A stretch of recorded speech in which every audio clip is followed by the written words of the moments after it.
Монгол Улсын тэргүүн шадар сайд бөгөөд эдийн засаг хөгжлийн сайд инхүүр Орос Албаны улсын Газпром компани удирдах зөвлөлийн орлогч дарга Меркель тэргүүтээ төлөөлөгчдийг хүлээн авч уулзлаа. Уулзалтаар Монгол Улсын нутаг дэвсгэрээр дамжуулаад Орос Албаны улсаас бүгд найрамд хятад ард улс руу байгалийн хий дамжуулах, хоолой барих төслийн бэлтгэл ажиллуулаад хэрэгжилтийн явцын талаар санал солилцлоо. Монгол Улсын талаас энэхүү төсөл нь эдийн засаг, нийгмийн бодит хөгжил болон шинжилгээг дэмжих ач холбогдолтой стратегийн томоохон бүтээн байгуулалт болохыг онцлоод төслийг хэрэгжүүлэх явцад Монгол Улсын хүртэх үр өгөөжийг хамгийн өндөр түвшинд байлгах чиглэлээр засгийн газар онцгой анхаарч ажиллахаа илэрхийлсэн байна.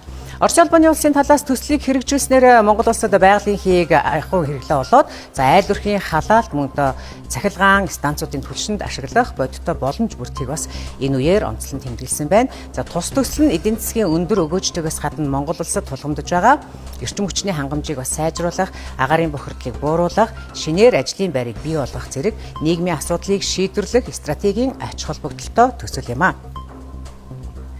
Мөн өнөөдөр худалдаа эдийн засаг шинжилгээ ухаан техникийн хамтын ажиллагааны Монгол Оросын засгийн газар хоорондын комиссийн 27 дугаар ээлжид хуралдаан боллоо.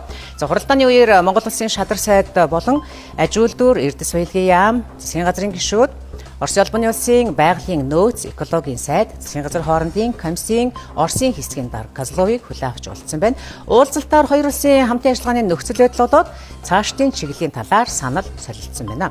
Мөн талууд худалдаа, эдийн засаг, эрчим хүч, тээвэр, логистик, байгаль орчин болоод мөн шинжилгээ ухаан, техникийн салбар дах хамтын ажиллагаагаа гүнзгийрүүлэн хэрэгжүүлэх төлөвлөж байгаа зэрэг хамтарсан төслүүдийн явцыг эрчимжүүлэх асуудлуудыг хэлэлцсэн байна.